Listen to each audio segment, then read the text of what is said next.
corresponde al profesor Robinson Mesa, graduado en Historia de la Universidad de Los Andes, candidato a doctorado en Historia de la Universidad de Sevilla en España. Se desempeña como profesor de la Escuela de Historia de la Universidad de Los Andes.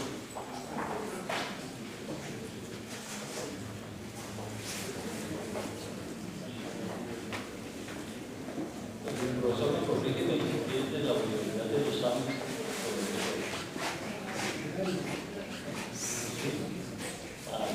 Entendí que es una universidad de Los Andes que era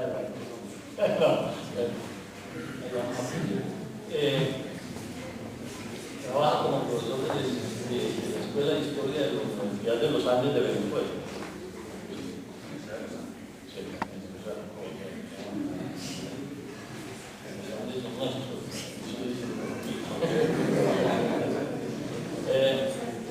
Dentro de las publicaciones están las políticas de accidentes liberales españoles de independencia de Venezuela en 1820-1823 y la lucha por el poder en Venezuela en el último cuarto del siglo XVIII. La intervención de él tratará sobre la Constitución de Cádiz y sus repercusiones en Venezuela.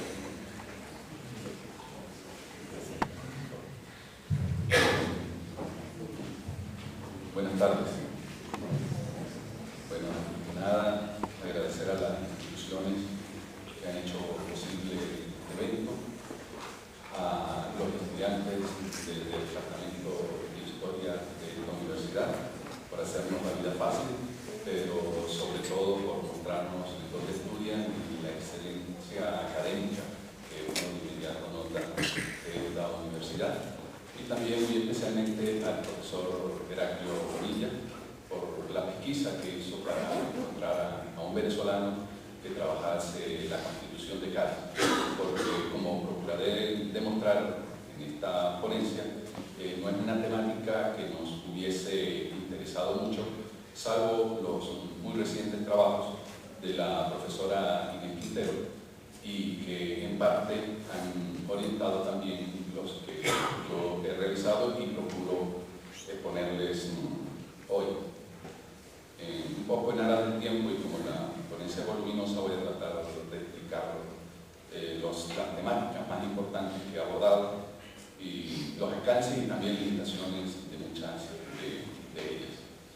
La constitución política de la monarquía española se juró en Venezuela, se aplicó. Las cortes que dieron origen a esa constitución, como la de Cádiz, se impugnó desde Venezuela, también como la del trienio liberal. Los venezolanos además tuvieron representantes en las cortes de Cádiz y también en las del trienio liberal. Sin embargo, de ello es un tema no estudiado aún suficientemente. Quizás varias razones se pueden arguir para ello. Uno, la historiografía americanista sobre esta temática ha puesto su visión fundamentalmente en aquellas regiones que desde 1810 no ocurrió allí un hecho militar importante en función del proceso de la independencia y como consecuencia pues la Constitución trajo transformaciones relevantes. No es el caso de otras provincias, como el caso de la venezolana, en donde la guerra se hace presente desde el propio año 10 y además impide la aplicación de la Constitución. También la historiografía venezolana no se ha preocupado por ella, por la Constitución, las Cortes y todas las repercusiones del Código, porque la naciente historiografía del siglo XIX pues echó un manto negro sobre el pasado colonial, no era un tema que se tratase, nada que tuviese que ver con lo español, y luego la historiografía también heredera de ello centró sus miradas ciertamente en la independencia, pero Cádiz no era un asunto. Para eso Venezuela se había dado, según esa historiografía, una constitución previamente tan revolucionaria como la misma de Cádiz, y había planteado su independencia desde bien temprano y por lo tanto quizás no era una temática relevante. En las regiones que se mantuvieron fieles a la monarquía española, donde quizás también pudiésemos esperar un tratamiento importante de los historiadores de esas provincias, no existe, puesto que una vez que se incorporan al Estado-Nación, esa fidelidad procura ser borrada de sus anales y por tanto no convenía traer a cuenta la fidelidad que pudo haberse manifestado en la monarquía en función de su participación en las Cortes o la aplicación de tal código. Cuestiones metodológicas también, y seguramente aquí pesa el asunto de las fuentes, ¿no?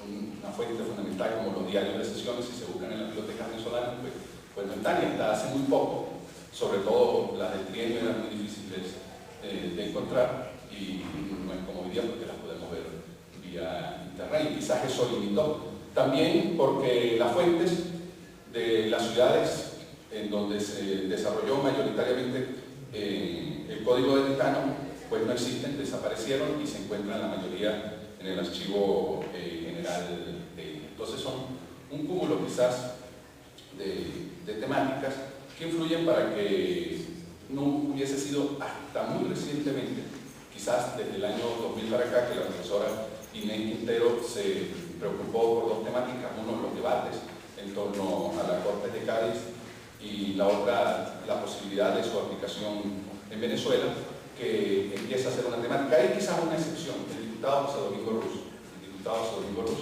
representante por una de las provincias de la Capitanía General de Venezuela, la de Maracaibo, que ha llamado la atención de historiografía regional, nacional, también internacional, sobre todo por sus planteamientos de autonomismo frente a la propuesta de Caracas de emancipación, y observar cómo este tema de independencia no es uniforme para las provincias venezolanas, sino que hay procesos contradictorios, ¿no? Hay unas provincias que se mantienen fieles a la monarquía y piensan que el autonomismo suyo frente a Caracas lo encontrarán en la monarquía española, y alejándose lo más posible del tema de independencia. Y por eso quizás sea la única temática que se ha reflejado del tema de las Cortes y la Constitución de Cádiz, el estudio del dictado. En otros ámbitos, vimos como en la exposición que nos hacía el profesor Manuel, podíamos ver a un representante venezolano. Si se observa en la historiografía, Esteban Palacio y Fermín Clemente, que son los suplentes primeros que se designan por Venezuela, pues no aparecen sencillamente, ¿no? Y es complejo incluso encontrar hasta no hace mucho la información sobre su participación. En 4 apartados está dividido este escrito. Además debo decir que se estudian en él los 2 periodos en los cuales la Constitución tuvo vigencia. No solo la Constitución, sino también las Cortes, el primero del 10 al 14 y el segundo del 20 al 23, mejor conocido como trienio liberal. 4 cuestiones han llamado mi atención. 1, la impugnación de la sociedad republicana venezolana a las Cortes y al Código. Es decir, cómo se discute, cómo se debate el tema de las Cortes en los 2 periodos y el de la Constitución. 2, la representación venezolana en las Cortes, tanto en las de Cádiz como en las del trienio liberal. Cómo se eligieron los diputados, o cómo se designaron en el caso, porque José Domingo Ruz no procede de un proceso electoral, por ejemplo. ¿Cuáles fueron sus propuestas en las Cortes? 3, las repercusiones en la reestructuración del Estado, es decir, cómo la división de los poderes civiles y militares, la libertad de imprenta, la instauración de ayuntamientos constitucionales, de diputaciones provinciales, que quizás son los efectos de mayor importancia, pudieron ejecutarse en algunos territorios y en algunos momentos en Venezuela. Y por último, el contexto en el cual se aplica la Constitución, que es un contexto de guerra, ¿no? Y son especies de conclusiones. En un contexto de guerra, el militarismo se impuso al constitucionalismo, ¿no? Y conllevó a que la Constitución se aplicase, pero solo a medias, y a cómo, en qué alcance pudieron ver los comandantes militares que era posible funcionar con una constitución. Ellos realmente eran contrarios a la misma, pero eran obligados a jurarla y eran obligados también a mantener el orden de los territorios que hubiesen dominado. En el primero de esos puntos, el desconocimiento de las Cortes y la Constitución por la sociedad insurrecta, hay que explicar que la Junta de Caracas, constituida el 19 de abril de 1810, conservadora de los derechos de Fernando VII, impugna, desconoce, como muchas de las juntas americanas, la legitimidad de la regencia, ¿no? Antes de su constitución, en el mes de marzo, ya se había conocido en Caracas, porque se había publicado en la Gaceta, el llamado a Cortes, ¿no? Los anuncios de los llamados a Cortes. Sin embargo, por más de un mes no se hace ningún tipo de comentario por la élite caraqueña ni por los miembros de la Junta. No será sino hasta mayo cuando se vayan a pronunciar. Y ese pronunciamiento está orientado a desconocer la legitimidad de la regencia y a criticar, como se había vuelto común en América, la desigualdad de la representación. Era desigual la representación y se consideraba que poco entonces había variado el despotismo de los 300 años de colonia. Por otra parte, la Junta de Caracas es la Junta representativa de la provincia de Venezuela. Procura hacerse reconocer por el conjunto de provincias de la Capitanía General de Venezuela. En algunos casos de esas provincias tiene éxito en Cumaná, en Margarita, en Barinas, lo cual, por supuesto, llama a conflicto directo con la regencia, ¿no? Se nota que hay un divorcio total, no por casualidad, pues entonces se designa a Cortabarría como comisionado para el bloqueo de las costas venezolanas. Lo que quiero explicar en el escrito es que entonces se plantea un divorcio total entre la Junta de Caracas y las Cortes y la regencia.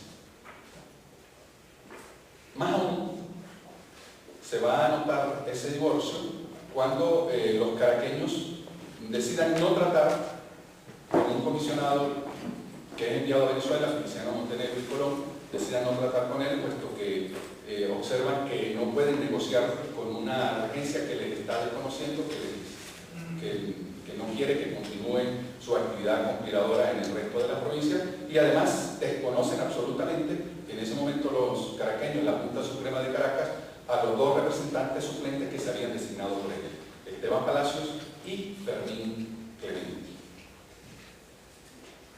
Es un conflicto de no resolución. Rápidamente, una junta que se había proclamada defensora de los derechos de Fernando VII por sus disposiciones, empieza a demostrar sus vías emancipadoras. Y por ello, la solución al conflicto entre la representación y la soberanía va a resultar de un proceso paralelo al de Cádiz. Se convoca a la soberanía nacional, en este caso de los de Venezuela es solo una de las provincias, y se convoca al resto a elecciones y además se conforma una asamblea constituyente y se dicta una constitución. Se dicta una constitución que es previa a la de Cádiz, porque es de diciembre de 1811, y la independencia se ha declarado el 5 de julio. Es decir, que en esta primera etapa hay un divorcio total entre Caracas y Cádiz, y Caracas han dado sus propios destinos con procesos parecidos, más radicales en los contenidos propios de su constitución. Algo muy similar ocurrirá en el segundo periodo de la aplicación de la Constitución de Cádiz, puesto que, si bien las tropas españolas, comandadas por Morillo, habían logrado desde 1815 recuperar gran parte del territorio para la monarquía española, especialmente el territorio central, gran parte de lo que era la provincia de Venezuela. Igualmente, la sociedad republicana se había constituido firmemente en el oriente del país a partir de 1817. Había instaurado un congreso, se había dictado ese congreso otra constitución más, lo reafirman en la Constitución de Cúcuta de 1821, y se había creado la República de la Gran Colombia. Es decir, si en el primer periodo, con un germen emancipatorio como lo era el de la Junta Suprema, no podría haber acuerdo, en este las condiciones estaban menos dadas aún. Por eso Bolívar, Páez, miembros del Congreso, escriben en los periódicos de la época, especialmente en este caso en el Correo del Orinoco, señalando que no crea mayores libertades la Constitución de Cádiz, que nuevamente se procuraba aplicar a la propia que ya se había dado la República Independiente. Declara además que las políticas conciliatorias planteadas desde las Cortes del Trienio Liberal no tendrían ninguna oportunidad sin el reconocimiento de la independencia. Sin reconocer la independencia no habría paz, ¿no? Y quizás el resultado, en ese sentido, más importante de las Cortes del Trienio y de procurar, a través de la aplicación de la Constitución, satisfacer intereses, claro, desde el punto de vista, en este caso, de quienes representaban el poder español en Venezuela, aplicando el Código Electoral no tenía manera, y lo que se llegó fue, como se conoce, a la firma del armisticio y el Tratado de Regularización de la Guerra, que brindó oportunidades posteriores incluso al propio bando republicano para acentuar su presencia en el territorio y dar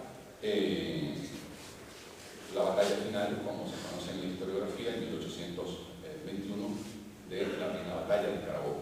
Claro, la historiografía, ante esa puesta como magnífica gran batalla de Carabobo, que cierra los destinos del Imperio Español en América, muy poco se podía dedicar en las mismas fechas a lo que podría ser las repercusiones del trienio liberal y de la Constitución en Venezuela. Los diputados de Venezuela en las Cortes. Bueno, la independencia de Venezuela, que se había promovido desde Caracas, tuvo un éxito amplio en el conjunto del territorio, pero también hubo disidencias muy importantes, tan importantes que territorialmente hablando también casi que representan la otra mitad del país, ¿no?, que estaba naciendo. Caso particular de las provincias de Maracaibo, la provincia de Guayana y la ciudad de Coro, que pertenecía a la provincia de Venezuela. Esas ciudades no admiten el llamado que se hace desde la Junta de Caracas, proclaman fidelidad a la regencia y tratan a los caraqueños como insurrectos. De inmediato, desde esas tres ciudades se buscó tener representación en las Cortes. Maracaibo, Coro y Guayana comunicaron al comisionado Regio Cortabarría para que aceptase la designación de personas que manifestasen sus intereses en las Cortes de Cádiz. No son aceptados todos, no son aceptados porque hubiese traído como dijo el propio comisionado, una representación peligrosa. Era peligroso porque de inmediato otras ciudades que también se habían manifestado fieles a la monarquía podrían aspirar a lo mismo. Solo como diputado propietario por una provincia, relativamente de una provincia, puesto que realmente representa a la ciudad de Maracaibo. La ciudad de Maracaibo es la capital de la provincia homónima.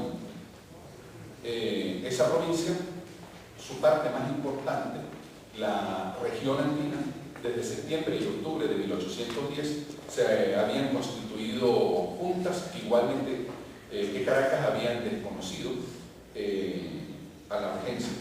Por lo tanto, llevar a cabo elecciones para un diputado se planteaba muy complejo. Actuando obviamente el Cabildo de Caracas, como también lo hicieron los de Guayana y Coro, dicen que no se sienten representados por Fermín Clemente y Esteban porque son caraqueños, ellos no tienen nada que ver con Caracas y no creen que puedan hablar por sus intereses. De esa manera, cuando muy hábilmente el Cabildo de Coro elige a José Domingo Russo como diputado ante las Cortes y es aceptado. Tiene una actuación importante, no para la redacción de la Constitución, porque llega un poco antes del 19 de marzo del 12, pero sí para reflejar lo que eran los deseos autonomistas de una provincia como la de Maracaibo, que desde el último cuarto del siglo XVIII había manifestado su autonomismo frente al gobierno centralizado desde Caracas, como lo era desde la Capitanía de Intendencia y su audiencia. Las otras dos ciudades, y esto es como un efecto colateral, digámoslo así, de la Constitución, como lo eran Coro y Guayana, a quien no se acepta su solicitud de tener diputados en Cortes, designarán apoderados ante el gobierno. Y no digamos lo curioso, lo interesante del asunto es que estos diputados, estos apoderados, que aunque no son diputados en Cortes, van a tener un discurso muy similar al diputado propietario José Domingo Ruz. Es decir, si hacemos un balance de las instrucciones y de los poderes, entre los tres quieren una separación total de Caracas. No quieren que desde Caracas se pueda asumir el gobierno de un conjunto territorial como lo eran de las provincias que posteriormente se conocen de conjunto como venezolanas. En tal sentido piden, como el caso de Coro, ser elegida en provincia independiente, o piden para Guayana y Maracaibo la consolidación de su entidad provincial, con la instauración de instituciones como un capitán general, un consulado o una intendencia. Como mucho, creían que a futuro podían pertenecer a una misma audiencia, como en este caso era la de Caracas. Además, los tres solicitan reivindicaciones socioeconómicas, como lo era bastante común en este periodo de las Cortes: mayor libertad comercial, reducción de impuestos, etc. Y el reconocimiento de la fidelidad. La monarquía accede solo a Méndez. Lo primero que hace es reconocer la fidelidad de las tres provincias, se le dan títulos de muy nobles y leales, escudos que pueden usar en la ciudad. Accede muy parcialmente, como en el caso de la provincia de Maracaibo, a que allí se instale el obispado, que tenía su sede en una de las ciudades del interior, como en Mérida. El gobernador es designado como el capitán general de Venezuela, pero todo solo de manera provisional. Los otros asuntos, los que tenían que ver con las cuestiones socioeconómicas, no son, resueltas de inmediato, sino que se mandan a solicitar los informes, que en este caso pues eran bastante común. De manera tal que, digo aquí en el escrito, que el premio de la fidelidad fue bastante efímero y precario. Para tres ciudades que desde sus instituciones locales habían mantenido fidelidad a la monarquía y defendido tal continuación ante los embates de Caracas, en algunos casos militares. Un solo diputado propietario, dos apoderados que actúan de manera importante, aprovechando la situación ante las instituciones de gobierno. En el segundo periodo, sí hubo oportunidad de realizar elecciones en algunas de las provincias que se mantenían bajo el mando de las tropas españolas. Se eligen 4 diputados y especialmente uno tendrá una actuación realmente relevante en las Cortes del Trienio, ¿no? Felipe Fermín Paul, que es un diputado por Caracas, había firmado el acta de independencia del 5 de julio del 11, va a intervenir como los otros diputados americanos para mantener una preocupación en las Cortes por el tema de las colonias, pero no ya como había sido relevante en las Cortes de Cádiz, que se discutía cómo gobernar mejor a las posesiones. En este caso lo que se discutía mayoritariamente era cómo sostener aún fieles esas posesiones. Y en eso Paul actuará conjuntamente con los diputados mexicanos para hacer distintas propuestas a las Cortes de pacificación, de conciliación, o incluso finalmente, ante el fracaso de estas dos, porque las mismas reconociesen la independencia absoluta de algunas regiones americanas. El tercer apartado del escrito se refiere a la aplicación de la Constitución, ¿no? La aplicación de la Constitución en los territorios que se habían mantenido fieles a la monarquía española o los que momentáneamente había recuperado las tropas militares realistas. Se busca aquí señalar como temas como la división de los mandos, los ayuntamientos constitucionales, las diputaciones provinciales, la libertad de imprenta, tuvo alguna posibilidad, pero que realmente se vio frustrada por el contexto de la guerra en que se desenvolvió esa aplicación de la Constitución. De hecho, cuando se pierde la Primera República y se firma la capitulación con Domingo Monteverde, y ya una vez firmemente en el poder y dominado el centro del país, se compromete a llevar el gobierno tomando en cuenta la Constitución de Cádiz. Pero inmediatamente no cumple con la capitulación y hace señalamientos de que la misma solo se aplicará en la medida de lo posible porque cree a los venezolanos como no merecedores de una constitución tan liberal y que había extendido unos derechos de ciudadanía. Y si él extendía los derechos y privilegios de la Constitución, observaba no podía garantizar la fidelidad a la monarquía española. Por eso establece instituciones solo con el nombre de constitucionales, pero que no se llevan a cabo de acuerdo a los reglamentos de la Corte ni a la propia Constitución. Se establecen los ayuntamientos constitucionales con designación directa por él de sus miembros. Incluso disputa mucho con la audiencia de Caracas porque cree que los desafueros cometidos por Monteverde y abusando de su poder militar contraviene los derechos de ciudadanos. También se conflictúa de manera importante con el Cabildo de Caracas por la jura de la Constitución. Participa él directamente en el proceso cuando era una temática que correspondía fundamentalmente a las instituciones de carácter local. En las ciudades como Coro, Maracaibo y Guayana, que se habían mantenido fieles a la monarquía, si bien se reestructura la administración, sobre todo con la instauración de ayuntamientos constitucionales,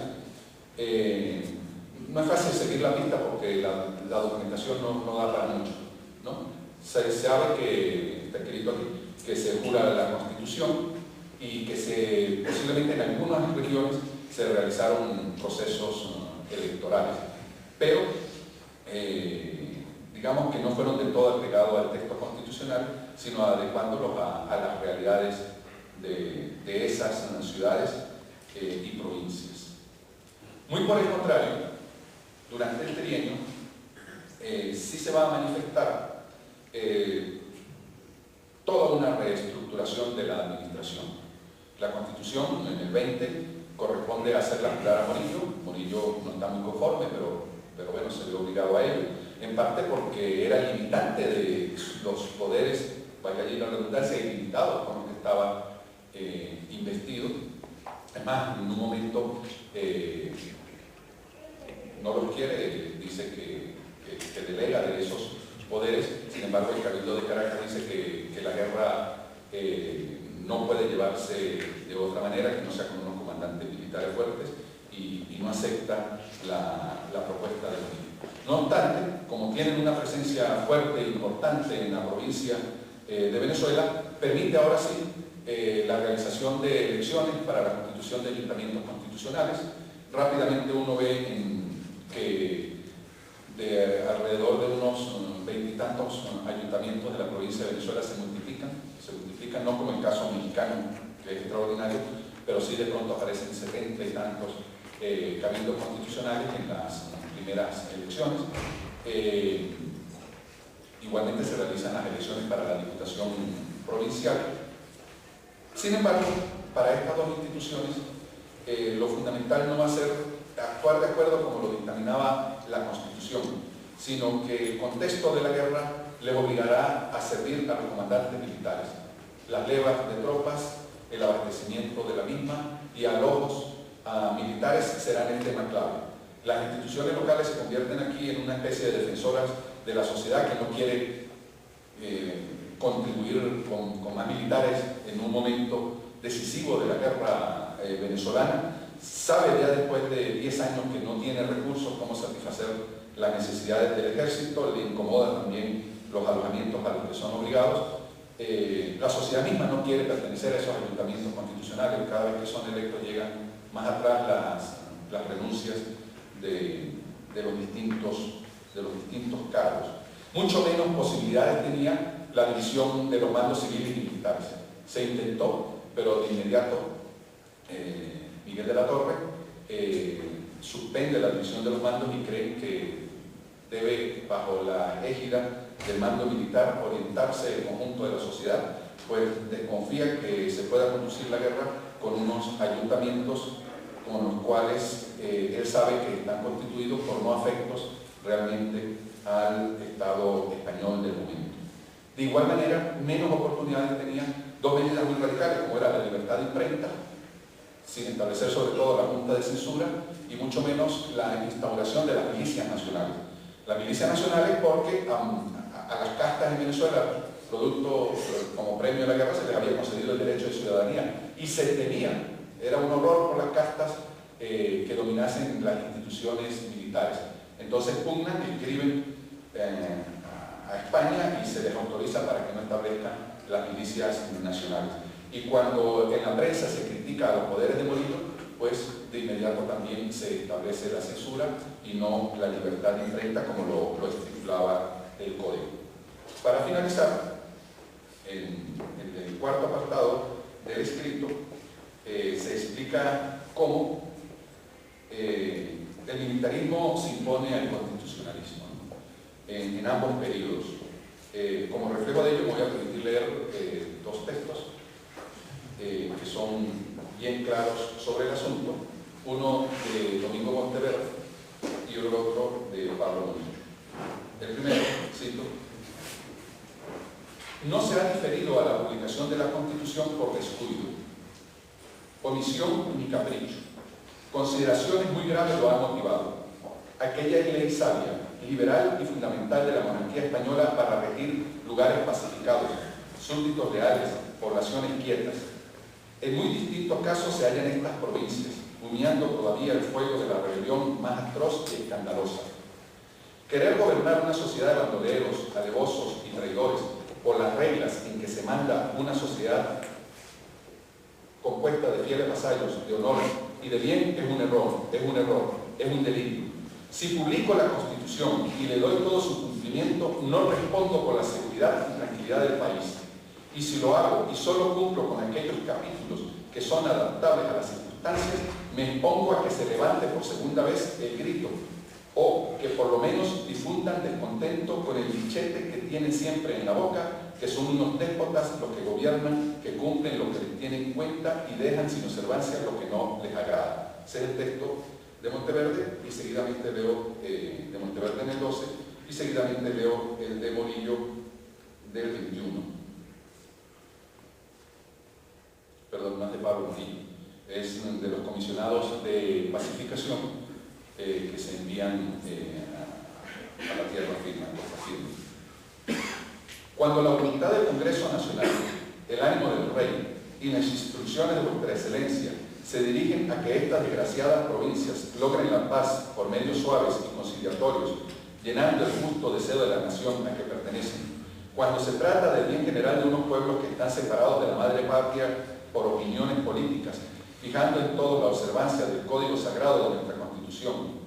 Cuando la razón mande y el interés común exige que la amen y obedezcan por ser la más justa y liberal de las que se conocen, nos vemos en la precisión dolorosa de manifestar a vuestra excelencia, con la franqueza característica de hombres libres, que en Caracas es la Constitución de la monarquía española un fantasma, un juego que acomodan algunas autoridades a la conveniencia propia, barrenándola en cuanto no acomoda a sus ideas, ¿no? Es decir, que la alternativa para los territorios disidentes, y con esto concluyo, era Constitución a medias.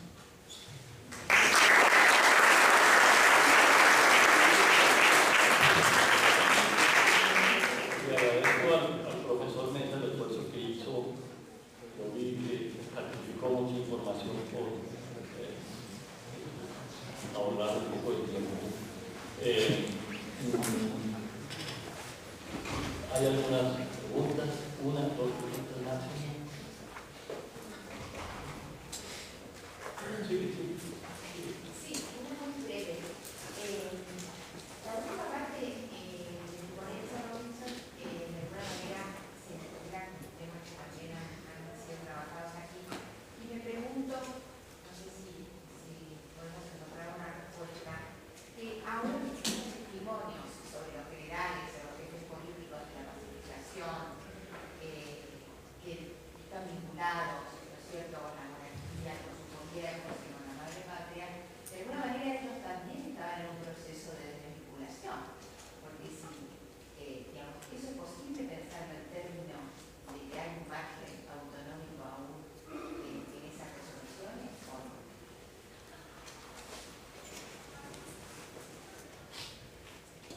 comandantes estaban informados como lo estaban los caraqueños, ¿no?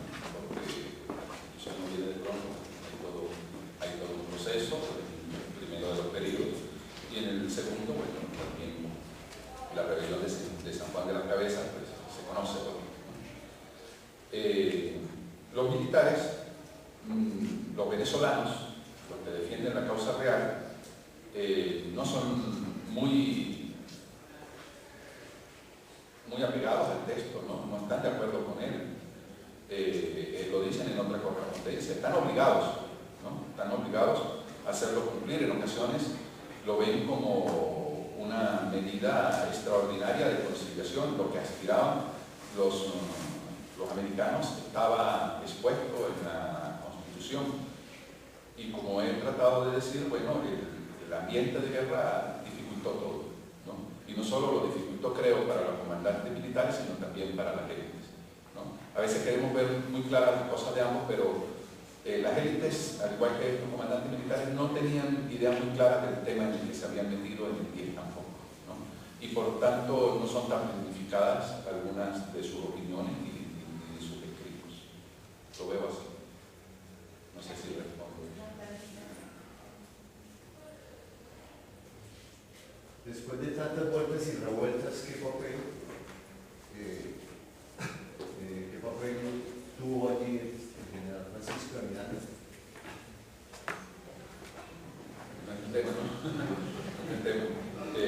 Muere en el 6. El papel real referido a la Constitución, a donde se es el firmante de la capitulación, como Monteverde. Y una de las cláusulas de la capitulación es que la sociedad se gobernará de acuerdo a la Constitución de Cádiz. O sea que se ha firmado una capitulación donde se acepta ese código de quienes primero se habían opuesto, ¿no? Digamos, rastreos míos no han encontrado ninguna opinión contundente o demás respecto a la Constitución de Miranda por parte de Miranda. ¿Y Simón Bolívar? Sí, sobre todo en el segundo periodo, ¿no? En el segundo periodo, los escritos en el correo del Orinoco planteando que las políticas conciliadoras solo serán posibles reconociéndose la independencia y que no hay que llamarse engaños. Si se habla de libertad, mayor libertad tienen las constituciones republicanas. Es como la síntesis de lo que se puede decir. Y llama a la desconfianza del código, sobre todo sobre el código, porque dice que no pueden imponer un código que se dice liberal quienes han hecho, desde su punto de vista, una guerra cruel en Venezuela. O sea que debe decir, hay un suficiente. Y sobre todo el gobierno. Gracias.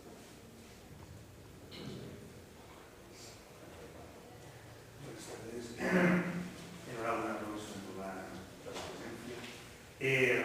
Solamente comentarte, no sé si estaré de acuerdo, que quizá lo más curioso del Tratado de Límites de 1820 es que yo creo que ninguno de los dos bandos estaba dispuesto a cumplir con la Constitución, ¿no? Por una parte, ni Montilla ni Luis de Rieux estaban dispuestos porque utilizaron verdaderamente el Tratado de Límites y la proclamación de la Constitución como, digamos, un tiempo para reorganizar el ejército, y por otra parte porque tampoco los realistas, obviamente ni Morillo y mucho menos Sábano estaban dispuestos tampoco a proclamar la Constitución. De hecho, posteriormente en 1821 también Sábano en Cartagena de Indias con el gobernador, con Gabriel Torres, tuvieron un conflicto interno enorme. Salió el infante finalmente el gobernador y se acabó proclamando la Constitución, pero el último, la verdad, Sábano acabó saliendo a Panamá precisamente por haberla proclamado.